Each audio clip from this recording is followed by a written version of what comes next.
Bien, continuamos con el tema de estrés, de psicopatología. Nos habíamos quedado en el punto 3, en la definición del estrés. Primariamente, es una respuesta a agentes diversos. La respuesta de estrés implica factores fisiológicos, conductuales y cognitivos. Queda claro que implica un sobreesfuerzo, una reacción especial, ante demandas fundamentalmente psicológicas. El estrés se produce cuando ocurre una alteración en el normal funcionamiento fisiológico y psicológico, por la acción de algunos agentes externos o internos. El organismo reacciona de forma extraordinaria realizando un esfuerzo para contrarrestar el desequilibrio. La respuesta es extraordinaria. Implica esfuerzo y produce una sensación subjetiva de tensión, lo que sería la presión, lo que supone un incremento de la activación o inhibición y un cambio en los estados emocionales. Esa sería la definición en sí del estrés. Luego en el punto 4 vemos el estrés, alostasis y carga alostática. Vamos a ver estas dos partes, estos dos conceptos que están relacionados con la homeostasis.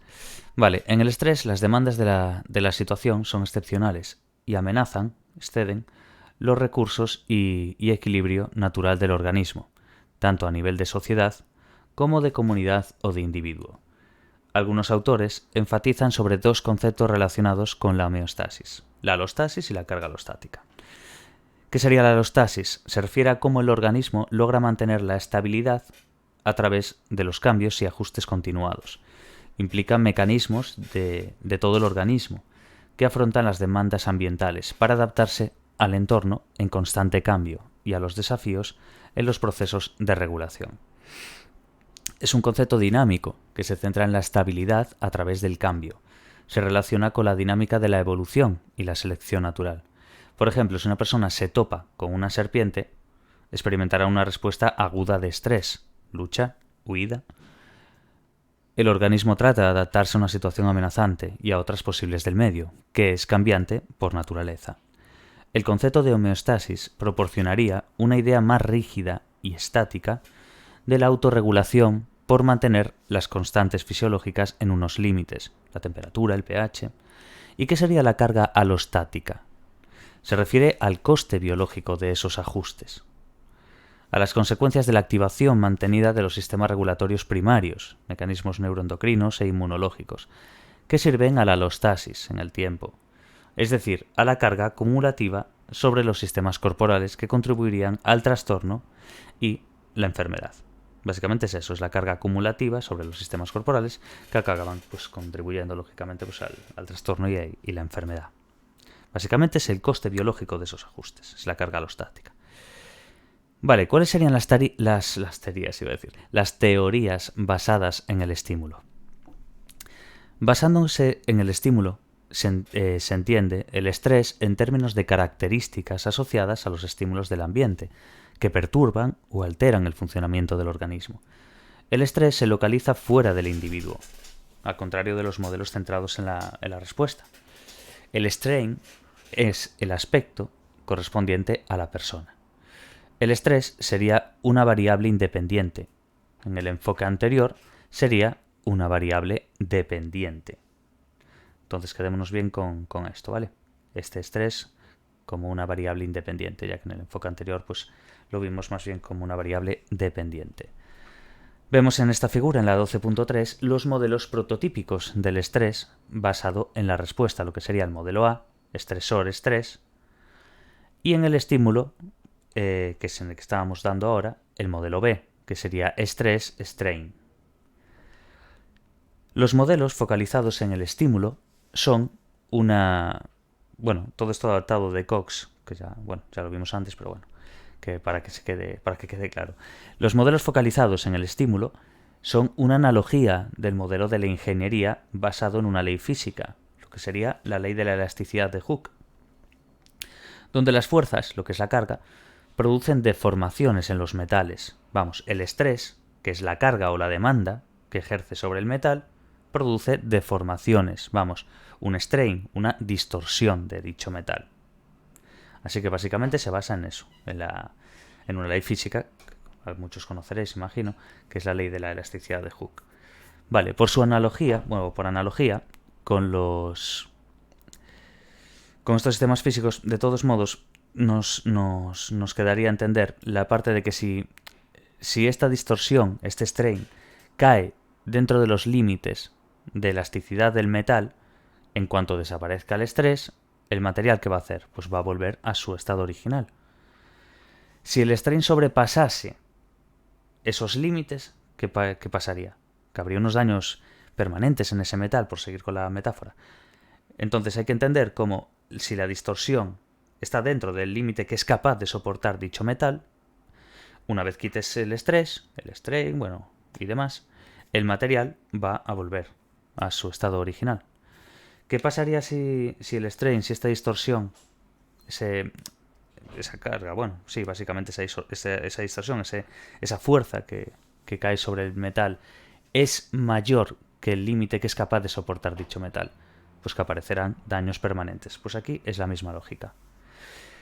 Por analogía con los sistemas físicos, el estrés empieza a hacerse intolerable y aparecen los daños fisiológicos, psicológicos, y cuando el strain sobrepasa los límites, ¿qué aparecen? Pues daños permanentes. Lo mismo que en la ley de la elasticidad de Hooke en referencia pues a esta ley física, haciendo esa analogía con el metal. Pues es exactamente lo mismo.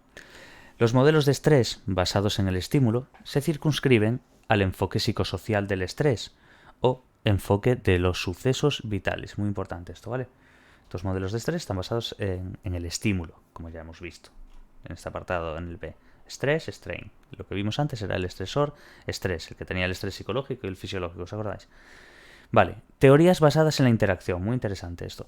El máximo exponente es Lazarus, ya también conoceréis. Las teorías interactivas o transaccionales maximizan la relevancia de los factores psicológicos o cognitivos que median entre estímulos-respuestas. Los dos enfoques analizados atrás tienden a ver a la persona como algo pasivo en el proceso del estrés. En cambio, en la perspectiva interaccional, el estrés se origina a través de las relaciones particulares entre la persona y su entorno. Lazarus y Folman, en 1984, definen el estrés como un conjunto de relaciones particulares entre la persona y la situación, siendo ésta valorada por la persona como algo que grava o excede sus propios recursos y que pone en peligro su bienestar personal. La aproximación mediacional cognitiva de Lazarus se focaliza en el concepto cognitivo de evaluación, el appraisal, que también conoceréis. La evaluación es el mediador cognitivo, es un proceso universal, porque las personas valoran constantemente la significación de lo que está ocurriendo. Lazarus distingue 3 tipos de evaluación. Quedaos muy bien con esto, ¿vale? La evaluación primaria, que sería pues el primer mediador psicológico del estrés, y va a dar lugar a 4 modalidades de evaluación. Amenaza, que es la anticipación de un daño que parece inminente. Daño o pérdida, que ya sería el daño en sí, el daño psicológico que ya se ha producido. El desafío, que es la valoración de una situación que implica una posible ganancia positiva, y una amenaza, por demandas difíciles que el sujeto se siente seguro de superarlas siempre que movilice y emplee recursos de afrontamiento. Y, por último, el beneficio. A partir de las 3 primeras formas de evaluación se puede deducir 3 tipos de estrés: de amenaza, de pérdida y de desafío, como acabamos de ver aquí. En la evaluación cognitiva puede intervenir múltiples factores, lo que indica que el estrés no es un fenómeno unitario. Quedaos muy bien con esto, ¿vale? Con esta frase. El estrés no es un fenómeno unitario. Intervienen múltiples factores en esta evaluación cognitiva.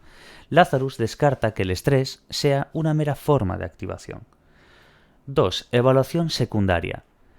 Se refiere a la valoración de los propios recursos para afrontar la situación. Determina en gran proporción que el individuo se sienta asustado, desafiado u optimista. Los recursos de afrontamiento incluyen las propias habilidades del coping, el apoyo social y los recursos materiales. Implica procesos de feedback. Y por último, en la tercera, la reevaluación. Permite que se produzcan correcciones sobre valoraciones previas. La evaluación cognitiva es, en gran parte, el factor determinante de que una situación potencialmente estresante llegue o no a producirse o a producir estrés en el sujeto. Esa evaluación cognitiva. La persona es algo activo, que interactúa con el medio. Es un modelo relacional, procesual. De Longis, en 1988, nos dice que el estrés, en sí mismo, no es una variable simple, sino un sistema de procesos interdependientes, incluidos la evaluación y el afrontamiento, que median en la frecuencia, intensidad, duración y tipo de respuesta psicológica y somática. El modelo transaccional del estrés, de Cox y Mackay, se organiza en varias etapas de un sistema general. Los autores entienden el estrés como parte de un sistema cibernético dinámico, mecanismos de feedback. El estrés se produciría cuando se rompe el balance entre la percepción y la demanda, y la percepción de su propia capacidad para hacer frente a la demanda, capacidad de afrontamiento. Destacan la evaluación cognitiva de la potencialidad estresante de la situación y la habilidad para afrontarla, lógicamente. Ahora, punto importante, modelo procesual del estrés. La reacción al estrés es un complejo de respuestas psicológicas y fisiológicas donde influyen variables moduladoras asociadas a elementos de diferencias individuales y demográficas, personalidad, sexo. En el modelo procesual del estrés, ojo ahora, se incluye la evaluación cognitiva, esto que acabamos de decir, las demandas psicosociales y los factores sociales. Entonces, hay diferenciando entre lo que serían variables mediadoras y moduladoras de la respuesta al estrés y del estado de salud, como vemos en la figura 12.4. Tras la evaluación del tipo de amenaza y las características de la demanda, el individuo lleva a cabo la evaluación sobre su capacidad para afrontar la situación. Se diferencian 7 etapas. Y ahora vamos a ver cada una de ellas, ¿veis? Aquí hasta la 7ª. Es muy importante esta parte de las etapas, del modelo procesual del estrés. Quedaos muy bien con eso porque es bastante importante, no solamente por preguntas de examen que ya he visto, sino porque es además muy importante dentro del tema. Vale, 7 etapas. Primera, demandas psicosociales. Agentes externos, psicosociales y ambientales, naturales o artificiales, que son estresores ambientales, como cuáles pueden ser, pues ruido, tráfico, viento, frío, calor. Lo ambiental, vamos. El estrés psicosocial propiamente dicho alude a sucesos vitales, como puede ser perder un trabajo, o sucesos menores, como puede ser el estrés cotidiano que tenemos todos, pero luego tener un estrés crónico como puede ser el laboral. Entonces, demandas psicosociales. Son agentes externos, psicosociales, ambientales y demás, ¿vale? Evaluación cognitiva. En esto tenemos que pararnos mucho en estos puntos, ¿vale? En estos 7, porque parece que no, pero son bastante importantes. En el 2, evaluación cognitiva. Puede ser consciente o no. ¿De qué depende? Pues del tipo de amenaza, por ejemplo, una pérdida, peligro o desafío, que dependen de la naturaleza de la demanda y de las características propias del individuo. Luego, las características de la demanda. Valencia positiva o negativa. Independencia, pues que sea dependiente o independiente. Predecibilidad, esperada o inesperada. Y controlabilidad. Lazarus habló de la evaluación secundaria, que es la valoración más o menos permanente del individuo sobre su capacidad para hacer frente a la situación. Bueno, este es el cuadro, la figura de 12.4 que citamos anteriormente, si os acordáis aquí. Cuando dijimos 12.4 se refería a esta, pasa que no cabe la primera página, no os lo puedo meter todo en el vídeo bien. Básicamente es el modelo procesual del estrés lo que estamos viendo ahora. Y principales relaciones entre los 7 componentes básicos. ¿Veis? 1, 2, 3, 4, 5, 6, 7. Esto está bien cuando lo acabamos de leer. Cuando se acabe de leer estos 7, se puede mirar el cuadro. Pero básicamente lo que hay que mirar es esto. El cuadro es una forma, es un ejemplo visual para poder ver esto y entenderlo. Más esquemático, más tal, ¿vale? Pero quedaos con eso. Vale, la primera, lo que dijimos, demandas psicosociales. Esta segunda, la evaluación cognitiva, que puede ser consciente o no. Y ya vimos que depende, tanto de la naturaleza de la demanda, como de las características del individuo, el tipo de amenaza y las características que hemos visto de la demanda. Vale. Y vais viendo aquí en el cuadro lo mismo, ¿no veis? El 2, y ya vemos aquí tipo de amenaza, características de la demanda y recursos de afrontamiento. Ya lo vemos todo aquí. Es exactamente lo que decimos, incluso menos, porque es como un resumen, ¿vale? Vale, 3. Respuesta al estrés. Voy a intentar dejar el cuadro lo máximo que pueda a la par que voy mirando. Respuesta al estrés, respuestas fisiológicas y psicológicas, como las emocionales, vamos, componentes cognitivos y motores. Lo veis aquí, ¿no? En el 3. Respuesta de 3. Bueno, respuesta fisiológica, respuesta emocional. Ya vemos aquí lo que hay, ¿vale? 4. Afrontamiento. Afrontamiento, esfuerzos conductuales cognitivos. Es una variable mediadora de la respuesta al estrés. Activa o reduce la respuesta. Cambia la situación de la que emergen los estresores para modificar su significado y reducir el grado de amenaza o reducir los síntomas de estrés, dirigiendo la acción a los estresores y a las respuestas fisiológicas, psicológicas o sociales. Es la última etapa del estrés propiamente dicho. Estas 4 fases interactúan constantemente y es difícil separarlas. También hay una estrecha interrelación entre las etapas 3 y 4, muy importante, ¿vale? De hecho, por eso veis cómo estaban relacionadas. ¿Veis? Vale, una descripción de las formas de afrontamiento se encuentra en el cuestionario de afrontamiento del estrés de Sandin y Chorot. 5. Características personales. ¿Veis aquí? Estas 5. En el 5, características personales. Mira cómo liga. Lo vais a ver ahora el porqué. Características personales. Variables relativamente estables que el individuo, personalidad, sexo, raza, factores hereditarios, ya sabéis, las características personales pues, de alguien. Las personas perciben las amenazas de forma diferente y emplean diferentes habilidades para hacerles frente, lo que supone pues, unos recursos personales de afrontamiento del estrés, que son potenciales, latentes. En la literatura se habla del locus de control, percepción de control, autoeficacia, autoestima, resiliencia, ya sabéis. 6. Características sociales. ¿Veis aquí?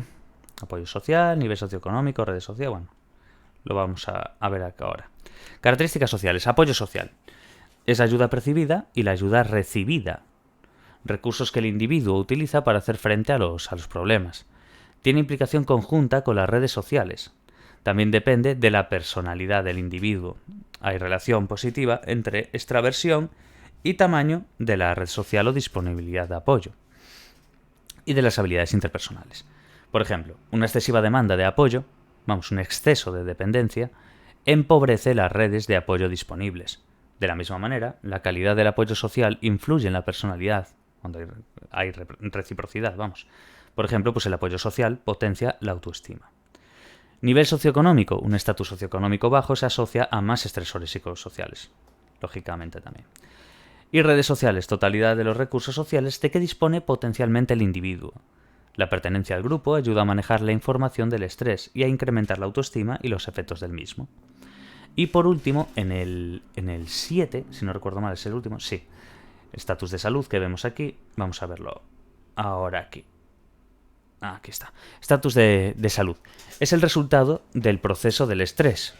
Depende del funcionamiento de fases anteriores. La psicopatología del estrés trata de explicar los mecanismos del estrés en sus niveles de funcionamiento, relacionados con la alteración de la salud. En este modelo, una variable mediadora participa en la vía por la que ocurre el efecto de una variable independiente sobre una dependiente, interponiéndose entre ambas, una mediación. Participando de forma directa en la relación causa-efecto, por lo que también es una variable independiente. Por ejemplo, la evaluación cognitiva es una variable que media entre la percepción de un suceso y la respuesta de estrés. Es una variable mediadora, para así entendernos. Esta evaluación posee unas características, por lo que es un paso necesario para que se produzca el estrés. Una variable moderadora modifica el efecto que tiene una variable independiente sobre una variable dependiente. Modera o modula, no es lo mismo que mediadora. En estadística es el efecto de interacción. Por ejemplo, la evaluación del individuo sobre la amenaza puede estar moderada, amplificada o reducida, por las características personales, como puede ser el neuroticismo, la autoeficacia, ya sabéis. Símil psicobiológico. Vamos a ver aquí. La neurotransmisión del dolor va por las vías nerviosas aferentes primarias. Lo sabemos ya por psicobiología, pero bueno, esto básicamente es un símil para entendernos. Entonces, la neurotransmisión del dolor, ¿por dónde va? Por unas vías aferentes primarias hasta el haz espinotalámico. Esta segunda vía media los efectos de la vía aferente primaria, ¿no? Pues los procesos de neurotransmisión de estas vías pueden estar moduladas por neuronas intermedias, como las neuronas endofinérgicas. Serían moduladas. Estas últimas pueden amplificar o inhibir, básicamente es esto, amplificada o reducida, la señal del dolor, actuando como moderadoras, que es la variable de aquí. Buen símil, se entiende bien. Sí, vale. Vamos a ver ahora esta parte de aquí, que realmente ya sería para otro vídeo, pero creo que podemos hacer más. Venga, demandas psicosociales, estrés psicosocial. Vemos los sucesos vitales, life events o sucesos vitales mayores. Un poquito más, aunque sea. Leemos. El enfoque de los sucesos vitales, nuevo marco teórico del estrés. Meyer desarrolló entre los años 20 y 30 la historia vital, Life Chart, una ficha personal donde cada paciente tiene descritas sus situaciones vitales por orden cronológico, experiencias, estilo de vida, etc., para entender el concepto psicosocial en el que aparecían las enfermedades. Thomas Holmes desarrolló el enfoque de los sucesos vitales, influido por Karl Wolff y Adolf Meyer, con su conceptuación de la enfermedad como proceso biopsicosocial. Junto a Norman Hawking, transformó la historia personal en una prueba de autoinforme, dando lugar a la Schedule of Recent Experience, que es la SRE, o Inventario de Experiencia Reciente, castellano, en 1956. Intentó reflejar el gravamen psicosocial a que están sometidos los individuos para relacionarlo con la salud. Para la SRE, para el Inventario de Experiencia Reciente, se seleccionaron ítems sobre life events que vimos antes, que fueran significativos en la historia personal y que parecieran asociarse con el inicio de las enfermedades. Entender esto como este enfoque de sucesos vitales que estamos viendo, ¿vale? Sucesos vitales, life event, lo que pusimos antes. Según Holmes, eventos sociales que requieren algún tipo de cambio respecto al habitual ajuste del individuo. Esto básicamente es lo que hemos mirado. Simplemente para entendérnoslo un poquito mejor con el cuadro, ¿vale? Entonces, vemos eso, sucesos vitales. Según Holmes, eventos sociales que requieren algún tipo de cambio respecto al habitual ajuste del individuo, por lo que evocan primariamente reacciones psicofisiológicas. Los sucesos vitales son cambios vitales. A mayor cambio, mayor probabilidad de enfermar. También se puede definir como experiencias objetivas que alteran o amenazan con alterar actividades usuales del individuo, causando un reajuste sustancial en la conducta, provocando un cambio, propiedad definitoria de los sucesos vitales, y la necesidad de reajuste orgánico o conductual. El potencial estresante de un suceso vital está en función de la cantidad de cambio que conlleva. Los sucesos vitales estresantes serían los que provocan estrés. El grupo de Holmes publicó el primer método escalado para cuantificar el estrés psicosocial, Impacto psicosomático potencial, en 1967, universalizando una línea de investigación vigente. Vale, sucesos vitales múltiples. Vamos a ver ahora. Se pueden emplear la aproximación de evento único, que son acontecimientos vital traumático, con un caso grupo de sujetos. Destacan 7 categorías, muy importante, ¿vale? Situaciones bélicas, víctimas de terrorismo. Bueno, básicamente para entendernos, este suceso vital es un poco la idea que estamos mirando antes, pero en este caso ya múltiples, donde ya empleamos una aproximación de evento único, que es el acontecimiento vital traumático, con uno o con un caso o con un grupo de sujetos. Y vemos como 7 categorías. Tenemos situaciones bélicas, las víctimas de terrorismo, las víctimas de violencia en general, enfermedad terminal u operación quirúrgica mayor, migraciones, desastres naturales, sucesos vitales altamente traumáticos. Holmes introdujo la aproximación de sucesos múltiples. ¿Para qué? Para estudiar el impacto de sucesos vitales recientes, por ejemplo, en los últimos 2 años, ya que el estrés que experimenta una persona en la vida real obedece a múltiples sucesos.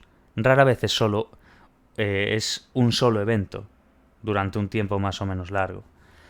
El inventario de experiencia reciente, lo que dijimos antes, el SRE, es el primer instrumento psicométrico desarrollado por Holmes con una lista de sucesos vitales. Quedaos muy bien con eso, ¿vale? Mítica pregunta, además. La escala de estimación del reajuste social de Holmes y de Rae es un método psicométrico estándar de estimación del reajuste social mediante unidades del cambio vital, UCV. Se asigna un valor a cada suceso vital, que representa una estimación del grado de cambio y reajuste que exige. Se basaron en un procedimiento de escalamiento de la psicofísica. Su finalidad era servir de referencia para cuantificar el estrés correspondiente a los sucesos registrados en la SRE, en este inventario de experiencia reciente. Incluye una lista de 43 sucesos ordenados según el valor de lo que sería la UCV, que es la unidad de cambio vital. Por ejemplo, muerte del esposo, puesto 1 y 100 de UCV, para entendernos. Matrimonio, puesto 7, 50 UCV. Quedaos muy bien con esta escala de estimación del reajuste social. SRRS. ¿Vale? Holmes y colaboradores demostraron que muchos de estos sucesos precedían al desarrollo de trastornos físicos y psicológicos. Los cuestionarios actuales se fundamentan en la SRE, que ha sido adaptado y modificado. Es el más utilizado en la actualidad. Quedaos por eso os recalco que es bastante importante, ya no solamente porque quede atrás, sino porque es que es más utilizado en la actualidad. ¿Problemas del modelo? Como todo modelo, pues tiene problemas. Y vemos que tiene 4. El método de ponderación, que no tiene en cuenta pues, el impacto diferencial de los sucesos sobre los distintos individuos. La ambigüedad en la descripción de los sucesos vitales. La limitación del muestreo, ya que es poco representativo. Y los sesgos individuales, lógicamente. Así, algunos autores han incluido más ítems básicamente a esta escala que estamos mirando aquí, de esta escala de estimación de reajuste social. ¿Y quién? Pues escalas de Doren Wendt, el nombrecito, y de González de Rivera y Morena. Vale. Otros abandonan el escalamiento e introducen sistemas de valoración del propio sujeto, registrando los sucesos vitales y evaluando el impacto diferencial en dimensiones, como puede ser pues, estrés, malestar, emocional, como el LES. Quedaos con este.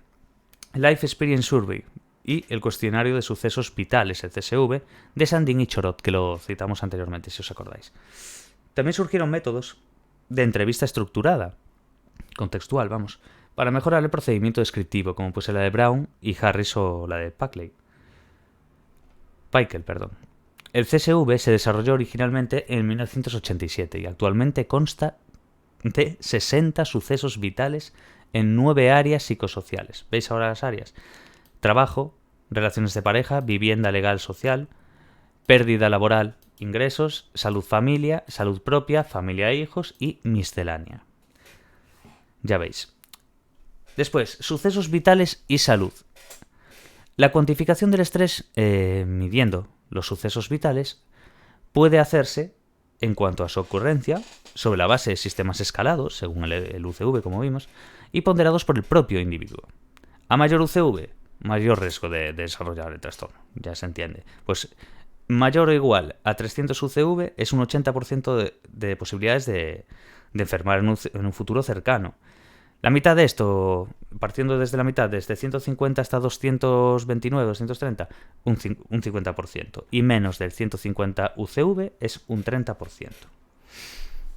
El modelo de Holmes integra también varias psicologías mediadoras, la percepción o la cognición, que son defensas psicológicas.